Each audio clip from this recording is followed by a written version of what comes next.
주말에 펼쳐질 경기 미리 만나보겠습니다. K리그 클래식 18라운드 대진 지금 확인하시죠. 포항 스틸라드에서 포항과 광주의 경기를 시작으로 울산 대 성남, 부산 대 제주의 경기가 27일 토요일 저녁 7시에 치러집니다. 서울과 수원의 슈퍼매치는 그에 앞선 5시부터 시작됩니다. 일요일에는요, 두 경기가 예정돼 있습니다. 인천 대 대전의 경기, 그리고 전북과 전남의 경기가 기다리고 있습니다. 계속해서 18라운드 전문가 예상입니다. 송영주 위원이 포항과 울산, 부산과 인천, 전북의 우세를 점쳤습니다. 반면 이주원 위원은 무승부 없이 포항, 성남, 제주, 그리고 수원과 인천, 전북의 승리를 예상했네요.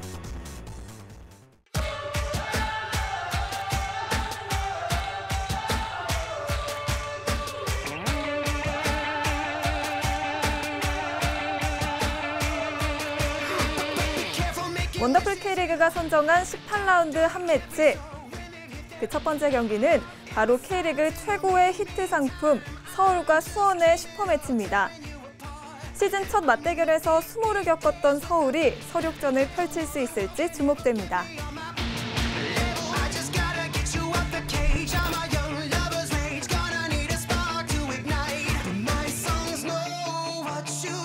(18라운드) 한 매치 두 번째는 전북과 전남의 호남 더비입니다. 역시 시즌 맞대결에서는 전남이 전북의 상승세를 꺾어버린 바 있는데요.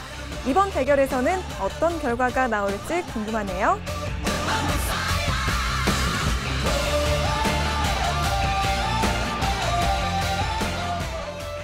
네, 원더풀 프리뷰 대진만 봐도 벌써 두근두근한데요. 먼저 서울과 수원의 슈퍼매치 이주원 위원님께서 준비하셨죠? 네, 제가 이 경기를 한번 준비해 봤습니다. 먼저 이 두 팀의 포메이션을 알려드리겠습니다.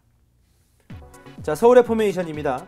골키퍼의 김용대, 그리고 수비라인의 김동우, 박용우, 이웅희, 그 앞에 오스마르, 미드필더 라인의 김치우, 고명진, 고요한, 고강민, 최전방에 있는 박주영, 정조국 선수가 출전할 것으로 예상되고 있습니다. 자, 수원입니다. 골키퍼의 정성용, 그리고 수비라인의 홍철, 고자령, 양상민, 그리고 오른쪽 풀백에는 오범석이 경고 누적이기 때문에 들어와 신세계 선수가 선발 출전할 것으로 예상되고 있고요. 그 앞에 조성진, 그리고 미드필더 라인의 염기훈, 이상호, 권창훈, 산토스, 최전방에는 정대세 선수가 출전할 것으로 예상되고 있습니다.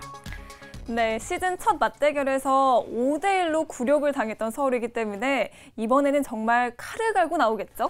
슈퍼매치 이 라이벌 경기에서의 그 승리 결과는 굉장히 중요합니다. 그리고 지난 경기에서 그야말로 서울은 아무것도 해보지 못하고 5대1로 대패를 거뒀기 때문에 분명히 이번 경기에서는 어떻게든 승리한다라는 마음가짐을 갖고 있을 겁니다. 근데 이번 경기에서 서울은 희망이 있죠. 왜냐하면 당시에 서울은 시즌 초반에 이제 좋지 않은 분위기 속에서 슈퍼매치를 치렀기 때문에 대패를 했지만 최근에는 분위기가 나쁘지 않단 말이에요. 물론 부산과 전남전을 치르면서 두 경기 연속 무승을 거두고 있습니다만은 그 전에는 8경기 연속 무패 행진을 달릴 정도로 굉장히 좋은 모습을 보여주면서 순위를 많이 끌어올렸거든요. 그런 분위기를 좀 이어간다면은 서울에게도 충분히 희망이 있는, 즉 5대1의 결과는 충분히 있고 경기에 나설 수 있는 자신감은 아마 있을 겁니다. 그런데 또 이 수원에게도 유리한 점이 FA컵을 치르지 않았기 때문에 체력적으로 좀 완충되어 있다는 점이 좀 유리하지 않을까요? 그렇습니다. 일주일을 그대로 쉰 수원은 이번 경기에서 체력적인 우위를 분명히 가지고 있을 겁니다. 네. 서울도 이제 주중에 있었던 화성과의 경기에서 베스트 11을 다 가동하지 않았었고 거의 좀 1.5군 내지 2군 선수로 경기를 운영을 했었는데요. 하지만 그 이후에도 고명진 선수라든지 윤주태 선수가 출장을 했었고 몰리나도 출장을 했고요. 그리고 박용우 선수가 최근에 서울에서 굉장히 중요한 선수로 이제 각광받고 있는데 박용우 선수는 거의 풀타임을 뛰다시피 활약을 했기 때문에 이제 체력적인 부담은 있는 상태입니다. 역시 수원이 원정이긴 합니다만은 체력적인 우위가 있기 때문에 초반부터 강하게 나올 것으로 예상이 되고 있고요.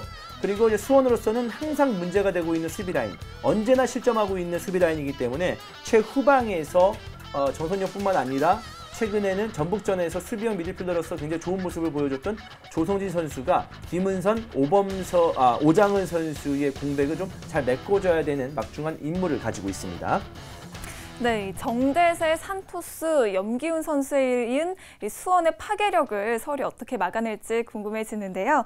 사실 서울의 수비는 그동안 굉장히 인상적이었지만 공격이 조금 문제였잖아요. 네, 공격에서 파괴력이 좀 부족한 모습이 있었죠. 네. 하지만 박주영 선수가 제 컨디션을 발휘한다면 이야기는 달라질 수가 있습니다. 정조욱과 박주영을 투톱으로 가동하면서 결국 그 밑에 있는 고강민, 고요환, 그리고 고명진 이런 선수들이 얼마만큼 유기적으로 움직일 수 있느냐가 중요하거든요. 그러니까 측면에 있는 자원들도 중요하고 그리고 이 선에 있는 특히 고명진 선수가 종적으로 움직이면서 박주영과 시너지 효과를 낼 수 있을지 이 부분에 초점을 맞춰야 되고요. 그러니까 박주영 선수 같은 경우에는 이 경기에서 득점 욕심을 낼 필요성이 있을 뿐만 아니라 동료 선수들을 잘 살려줘야 돼요. 정조욱 선수뿐만 아니라 후반전 되면 윤주태라든가 다양한 공격 자원이 투입될 가능성이 있기 때문에 박주영 선수를 중심으로 해서 얼마만큼 공격에서 유기적이고 아기자기한 플레이를 보여줄 수 있는지가 서울에게는 매우 중요합니다. 네, 과연 최용수 감독이 이번 슈퍼매치에서 창 대 창으로 부딪힐지 아니면 날카로운 비수를 통해서 수원을 공격할지 지켜보도록 하겠습니다. 그럼 이번 경기에서 키플레이어는 누구를 꼽을 수 있을까요? 네, 서울의 키플레이어는 김용대 골키퍼입니다. 아마 제가 김용대를 뽑았다고 말씀을 드리자마자 이제 많은 분들이 고개를 갸우뚱했을 건데요. 맞습니다. 최근에는 유상훈 골키퍼가 골문을 지킨 적이 더 많았었죠. 주전 자리에서 밀린 느낌이 들고 있는 김용대 선수이긴 합니다만은 이번 주중에 화성과의 경기에서 화성이 거세게 몰아치는 과정에서 김용대 선수가 기가 막힌 선방을 여러 차례 보여줬거든요. 아마 그런 활약을 최용수 감독이 잊지 못할 있을 것 같습니다. 그리고 김용대 선수가 원래 좀 경험이 많은 골키퍼이기 때문에 이런 큰 경기에서 좋은 역할을 해줄 가능성이 높아요. 그렇기 때문에 예상외로 최용수 감독이 김용대 선수를 선택하지 않을까라는 생각에서 김용대 선수를 키플레이어로 뽑아봤고요. 역시 수원의 키플레이어도 골키퍼 포지션인 정선육 골키퍼를 한번 뽑아봤습니다. 국가대표급의 활약을 좀 보여줘야 되는 정선육 골키퍼고요. 부상 복귀 이후에 이렇다 할 활약을 좀 보여주지 못하고 있거든요. 물론 정선육 선수를 평가할 때 먹힐 골은 먹히고 막을 것은 막는다라는 평가가 있는데 그걸로 좀 부족합니다. 먹힐 골도 좀 놀라운 선방을 보여주면서 막아주는 모습을 보여준다면 수원이 모처럼 무실점을 하면서 경기를 잡아낼 수 있는 가능성을 높일 수가 있겠죠. 네, 그럼 이제 계속해서 다음 경기 넘어가 보도록 하겠습니다. 이번에는 전북과 전남의 경기가 준비되어 있죠? 네, 전북과 전남의 경기 제가 준비를 했습니다. K리그 클래식 1위 팀과 최근 상승세를 타고 있는 팀 간의 대결인데요. 포메이션을 통해서 먼저 만나보시죠. 자, 전북의 포메이션입니다. 전북은 4-2-3-1 포메이션을 가동할 것이라고 예상을 하고 있는데요. 최후방은 권수택 골키퍼가, 포백은 왼쪽부터 이재명, 김영일, 조성환, 최철순이, 수비형 미드필더는 최보경과 정훈이, 그리고 2선은 레오나르도, 이재성, 애니요가, 그리고 최전방은 에두가 기용될 것이라고 예상을 하고 있습니다. 자, 전남의 포메이션을 만나보시죠. 전남은 4-2-3-1 포메이션을 가동할 것이라고 예상을 하고 있는데요. 최후방은 역시 김병직 골키퍼가, 포백은 현영민, 임종훈, 이진환, 김태호가, 수비형 미드필더는 김평래와 김동철 선수죠. 자, 그리고 2선은 오르샤와 이종호, 안용호가, 최전방은 스테보가 책임질 거로 예상을 하고 있습니다. 네, 전북에게는 굉장히 아픈 팀입니다. 갚아야 할 빚이 많죠. 네, 네. 그렇습니다. 지난 8라운드에서 전남이 다른 팀도 아닌 전북을 깨버렸습니다. 네. 당시에 전북은 22경기 무패 행진을 달리고 있었는데 전남 때문에 이 기록이 깨지게 됐고요. 뿐만 아니라 전남은 전북을 상대로 20승 23무 24패를 기록하고 있는데 최근에 전북만 만나면 굉장히 강한 모습을 보여주면서 2연승을 기록하고 있습니다. 그렇기 때문에 전북은 사실 좀 분위기를 바꾸기 위해서, 분위기가 요즘 최근에 썩 좋은 편 아니에요. 바꾸기 위해서는 전남을 발판으로 삼아서 분위기를쇄신할 필요가 있습니다. 네, 전북이 정말 잘 나갈 때는 전남한테 발목이 잡히더니 요즘에는 조금 위세가 떨어졌잖아요. 네, 최강희 위세가. 감독 고민이 참 많을 것 같아요. 네, 고민이 많겠죠. 위세도 떨어졌고 고민도 많을 것 같은데요. 상담하러 오셨습니까? 네. 상담받고 대학 가려고요. 사실 이제 지난주 같은 경우에는 울산에게 2대1로 승리를 거두면서 분위기를 좀 반전시키는 듯 보였거든요. 네. 근데 이제 수원을 상대로 2대2 무승부, 그리고 FA컵에서는 포항에게 패배를 당했단 말이에요. 그래서 최근 6경기에서 1승 2무 3패를 당했습니다. 전북답지 않은 성적으로 보면 되겠는데요. 전북이 그만큼 흔들리고 있습니다.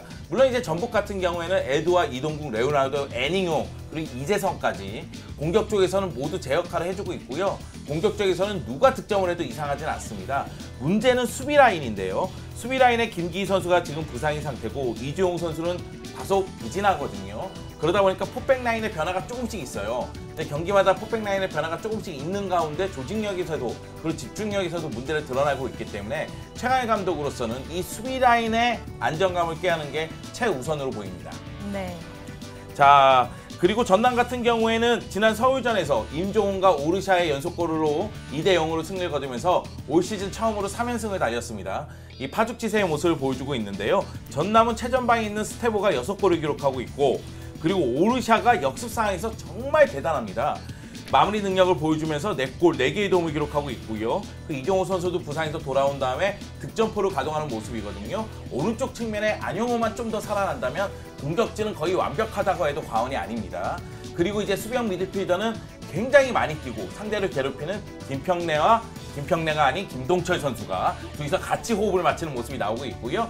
그리고 이제 포백 라인에 이 중앙 수비가 문제거든요. 임종훈 선수가 고군분투하고 있고 김병철 골키퍼가 자신의 역할을 톡톡히 해주고 있음에도 불구하고 세트피스 상황에서의 집중력 그리고 공중볼 다툼에서 조금씩 밀리는 경향이 있어요. 이런 부분만 보완을 한다면 전남은 전북을 상대로 또다시 제 힘을 발휘할 가능성이 매우 큽니다. 네, 전북에는 에두가 전남에는 스테보라는 걸출한 외국인 선수가 버티고 있는데 이 두 선수의 전반적인 스타일과 체격이 좀 비슷한 것 같아요. 네, 이 두 선수가 외국인 선수인데요. 굉장히 비슷한 스타일을 가지고 있습니다. 네. 에두 선수 역시 뭐 힘을 바탕으로 해서 박스 안쪽에서 득점을 하는 선수고 스테보도 역시 높이와 힘을 바탕으로 많은 득점을 하는 선수고요. 에두 선수는 9골에 2개의 도움, 스테보 선수도 6개의 1개의 도움으로 공격 포인트도 비슷하다고 볼 수가 있습니다. 근데 이 두 선수의 개인적인 능력도 중요합니다만 이날 경기에서는 주위에 있는 선수들이 얼만큼 이 선수들을 도와주느냐도 관건이 될 것 같습니다. 에두 같은 경우에는 이재성 선수가 많이 좀 도와줘야 되고 또 스테보 선수는 최근에 굉장히 좋은 모습을 보여준 손은주 위원이 말씀해주신 오르샤 선수가 얼마만큼 스테보 선수와 좋은 콤비네이션을 보이느냐에 따라서 공격의 성패가 달려있는 것 같습니다. 네. 전북 같은 경우에는 이번 경기 이겨야 할 이유가 정말 많은데요. 하지만 전남도 만만치가 않죠. 두 팀의 경기 지켜보도록 하겠습니다.